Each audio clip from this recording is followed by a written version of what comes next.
in Sussex here today, looking at the chimney swifts that have come back from wherever they spend the winter. They've got a reputation for coming back to Sussex here for a good number of years, but as with many places across North America, their population has declined, with the number of chimneys that are being used for coal and oil-fired fireplaces declining. It's essentially a loss of habitat. But people have recognized that and the value of the chimney swifts and the number of insects and mosquitoes that they eat through the course of a summer. One of the people that has been involved with the chimney swifts here in Sussex for a number of years is Judy Stockdale Dow here, that's with me here now. She's with the Kennebecasis Naturalist Society. And maybe you can tell us a little bit about the history of the chimney swifts around here, can you, Judy? Sure, Don. Sussex has had many large chimneys over the years with a lot of the industry, and I think the swifts have been coming. I know some people in their 90s who said they were watching them coming in the 30s. So they've been coming for a long time, and gradually we've been losing a lot of our chimneys, and unfortunately we lost a big chimney a few years ago, and that's when the Kennebecasis Naturalist Society became more proactive. Before that, we would watch them, and we thought everybody knew about them, but the person who owned the chimney apparently didn't, and so it was taken down. And so the following year, we didn't know where they were going to come. So we were delighted when they found another chimney, which is here in front of us. This spot on St. George Street, it's a 3-story building, a much smaller chimney, but we've had good success, and they've been coming back here the last 3 years. Well, that's good. That's good to hear. And how many chimney swifts would go into this chimney, and how long are they in there for? Because I understand it's just for a few weeks. They come in here when they come back from migration, socialize a bit or whatever, and then head out to other chimneys and forest, hollow trees perhaps, to nest. Yes, a roost chimney is what this is known as. A roost chimney is where it's like a communal chimney when they come back from Peru and they're tired, and they'll come to this chimney usually for about a month, up to a month, and they'll mate off and visit, and some of them will stay here throughout the summer months as well, some of the ones that aren't, pairing off. But and the numbers go as high as, well, last year this time we actually had over 300, which was really high. But and the numbers will drop off through the summer months, but as they go to other chimneys. And it's approaching nightfall here. The sun is probably just about to set. Why are we here at this time of day? Well, these birds are very unique. They don't land. They live in chimneys because they can't land in trees. And in chimneys, they can actually, their claws can hook onto the side of the brick in the chimneys. And so this would be the older chimneys, the newer ones with a... Well, the ones with a metal liner would be deadly if they got into them. They wouldn't be able to get back out. So they go in, they actually fly all day. They go out of the chimney in the morning and they fly and eat bugs all day, and they don't go back in until usually dusk. And it's quite a sight.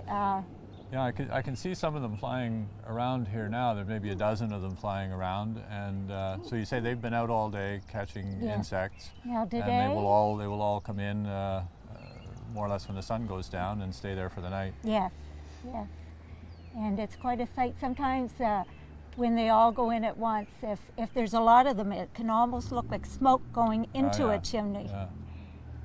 Because do they go in sort of one at a time? When we start watching them go in, we'll see some of them go in at one at a time, and then there might be 10 go in almost one right after another. Okay. How can homeowners help? Well, anybody, if they have a chimney on their house and it's not capped or doesn't have a liner, could be a potential chimney host or chimney swift host. And if so, we want them to be able to host a family, and which will come back year after year. The most important thing is that you don't clean your chimney during the time the chimney swifts would be here, because that could kill them. The nest out. Yes, that would knock the nest out. The other thing would be to not light a fire if it's hooked up to a fireplace, to make sure your dampers and everything's closed so the birds couldn't get into the house.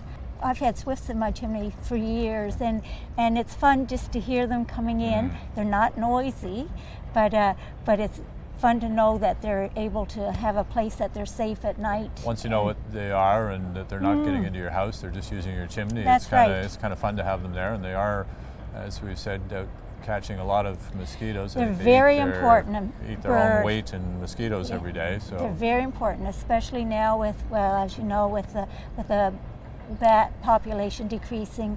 These birds are very important to the farmers in our area, especially where we have a lot of crops and stuff.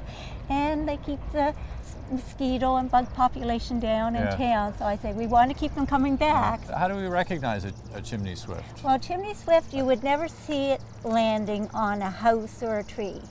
So if you see a bird that's sitting on a top of a tree or on a house, you know it's not a chimney swift.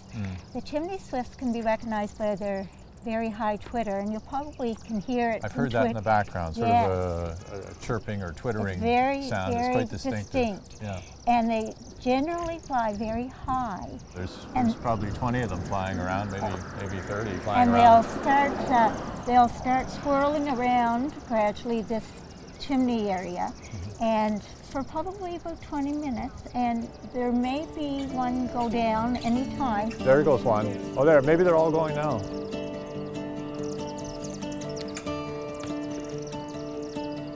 Now you have to really watch, because sometimes it'll look like they're going down. They'll go down and they'll just kind of go right by. Yeah, but that one definitely went down. That And one he or definitely she went down. has Yeah. stayed in there. Is that normally what happens? Yes. They'll stay? But most of them are still flying around.